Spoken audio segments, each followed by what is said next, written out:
Well, hello, confirmands. I hope you are well. This is year 2, lesson 19. We're going to talk about some of Jesus' teachings, namely the Beatitudes. This is parts of a sermon that Jesus gave apparently in several different formats. We have a recording of part of this sermon in Matthew and a recording of part of this sermon in Luke. They're a little bit different, but you can tell that it's the same sorts of ideas that are cooking and knocking around in Jesus' head that he's trying to convey to us. So before we jump into the conversations about this, and this will be a shorter video, I think, let me just remind you that this is the lesson from March 1st. Presumably you did what you were supposed to do and went to the Ash Wednesday services on the 22nd. And so now we are into the Lenten schedule. 8th and 9th graders know what that means, so help the 7th graders along. But 7th graders, we're on a different schedule. Both time and the location moves around some too. These next weeks, March 1st and March 8th, we are at Nelsonville. We're back at Nelsonville.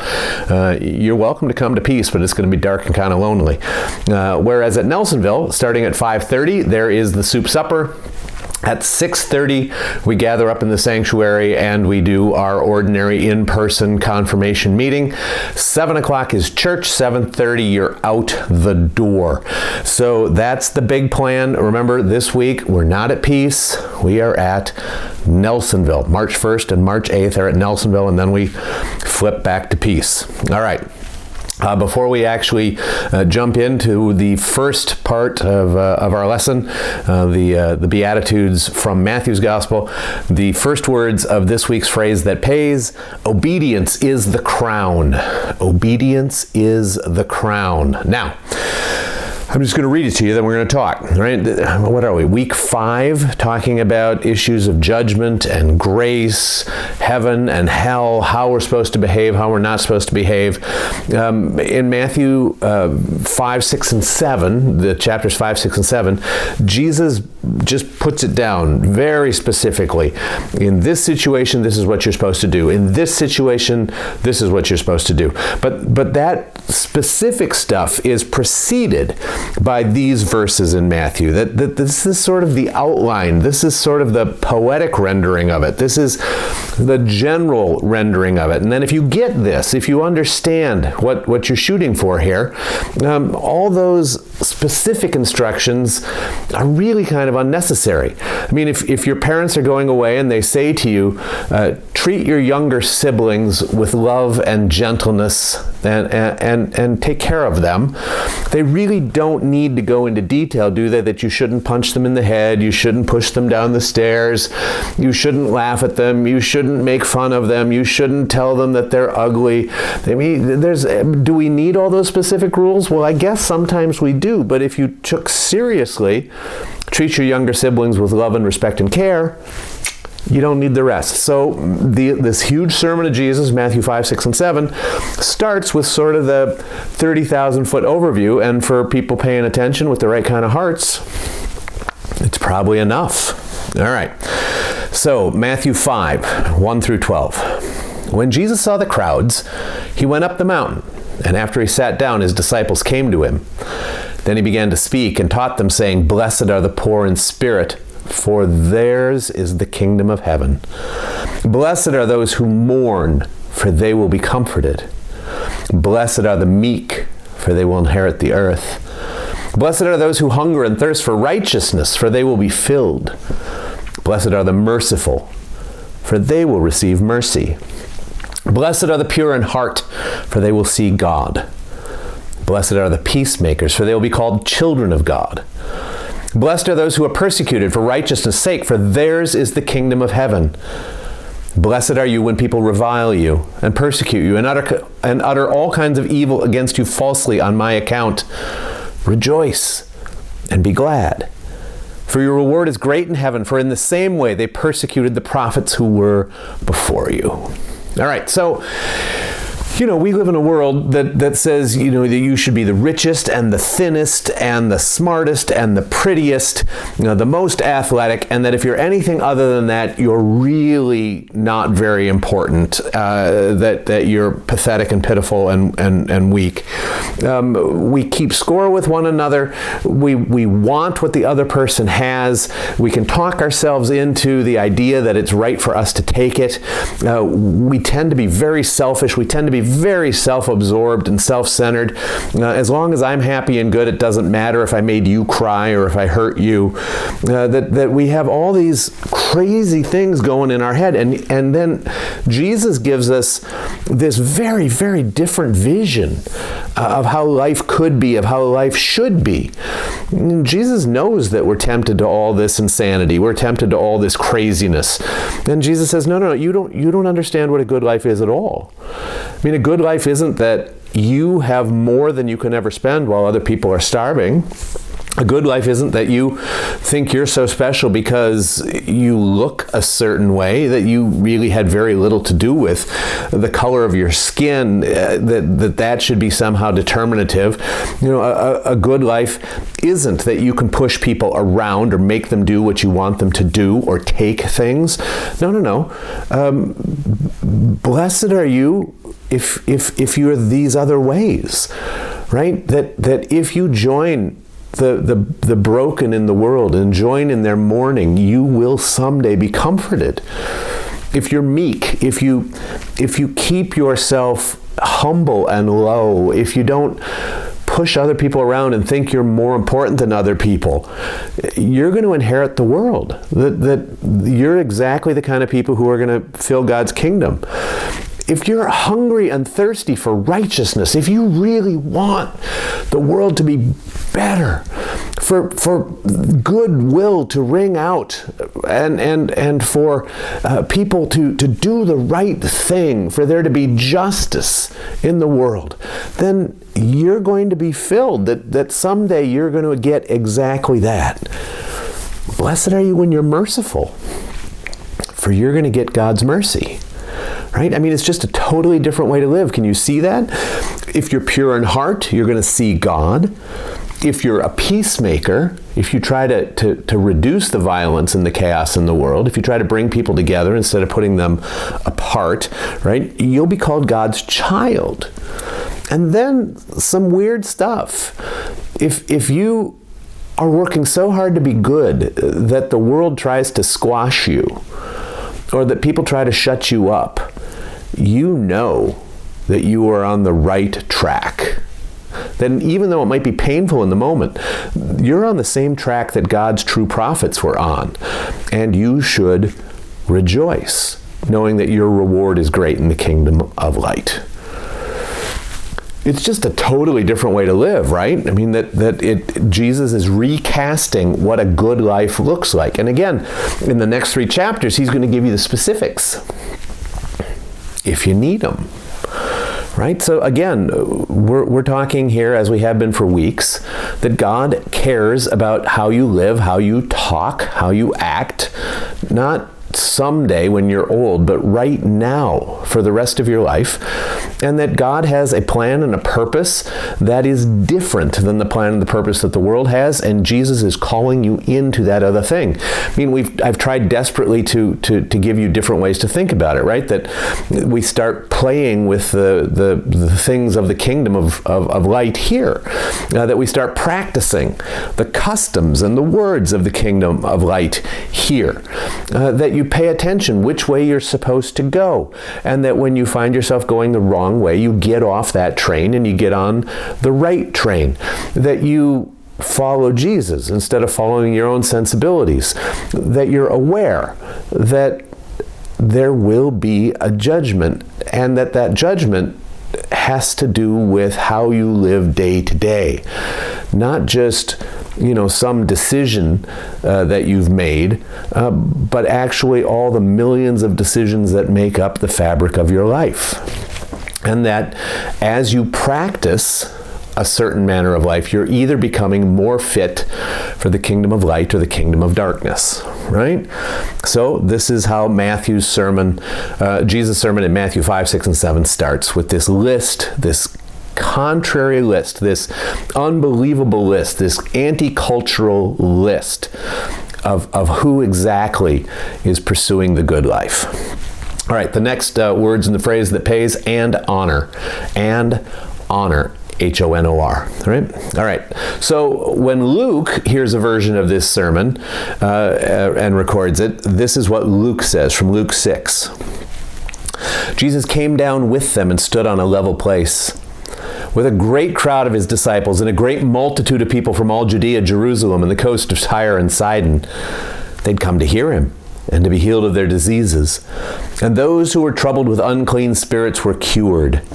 And all in the crowd were trying to touch him, for power came out of him, and he healed all of them.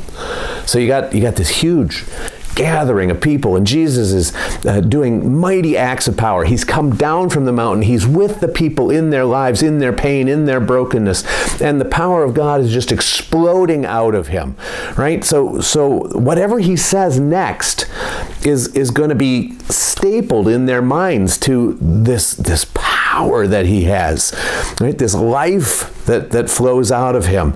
And the implication for you and me is, that the things he's about to say have to do with living a life of power, have to do with living a life that's authentic and vibrant, and that to have a life of power, a life that matters, is going to be shaped in some way by our behavior, and that if you do different behaviors, you won't have the power. You see, I mean, it's a big preamble that Luke gives us about what Jesus is up to before he starts to preach. And if he's healed a whole bunch of people and cared for a whole bunch of people and driven off a whole bunch of demons, you think the people are going to listen to him?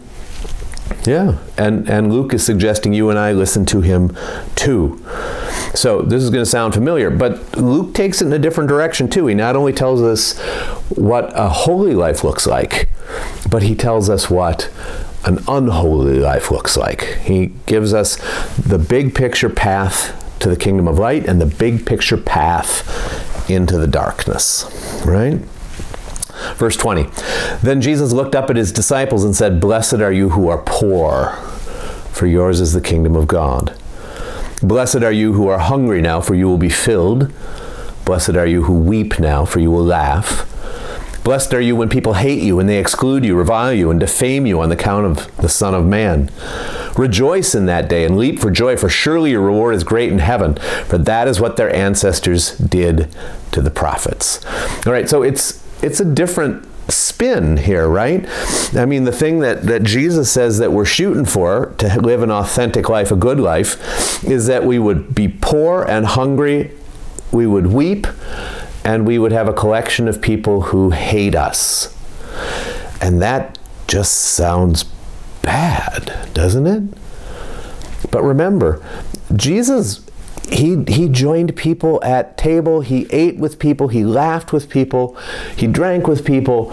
I mean, Jesus is not here saying that starvation is a good thing, or that in and of itself, or that weeping is a good thing in and of itself, or that being poor is a good thing in and of itself. But he is saying that if you find yourself in these conditions, there's a couple of things that means that you are living in such a way that you are not taking more than your share, right? You are not putting yourself above anyone. You are not looking down at anyone. That you are, as Jesus came down onto the plane and did these powers, so you and I have gone down into the pain of the world. And we're not going to be full when other people are hungry. We're not going to be laughing when other people are weeping.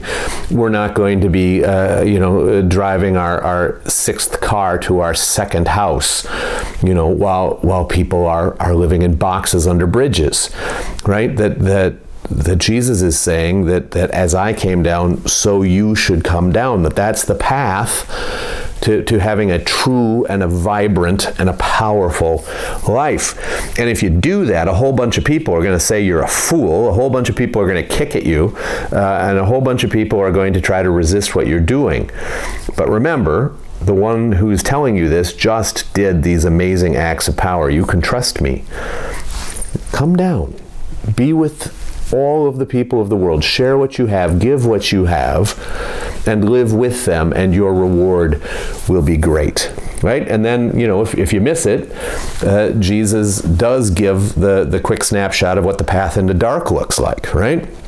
Woe to you who are rich, you've received your consolation. Woe to you who are full, you'll be hungry. Woe to you who are laughing now, you'll mourn and weep. Woe to you when all speak well of you, for that's what their ancestors did to the false prophets. Right? And I think again, the key is this: Jesus came down and did these acts of power and shaped the lives of the people around him. And if you decide that you're going to do uptime now, that it's all going to be about you, that it doesn't matter if other people are hungry or sad or poor or homeless, just so you're fat and happy and laughing and full and rich, well, to put yourself above everyone else, to put your concerns above everyone else, to pursue your happiness while other people have nothing, well, that's a path into darkness. It's a path into loneliness. It's a path into a universe of one, where there's only you and the dark. There's no one else around to break your solitude, to share your company. And then, in Luke 2, Jesus will tell you specifically how you should act, what you should do, what you should not do.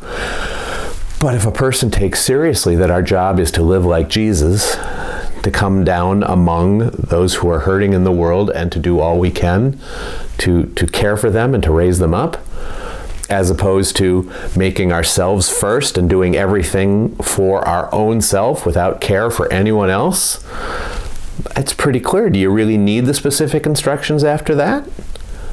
So I'm not sure which word in all of these lessons is for you, but I am calling you in Jesus' name to think about how you live, to think about how you think, to think about how you talk, to think about what it is that you're shooting for and how you understand a good life. Because what Jesus offers us is different than what the world offers us. And Jesus says in another place that no one can serve two masters, right? You love the one and hate the other.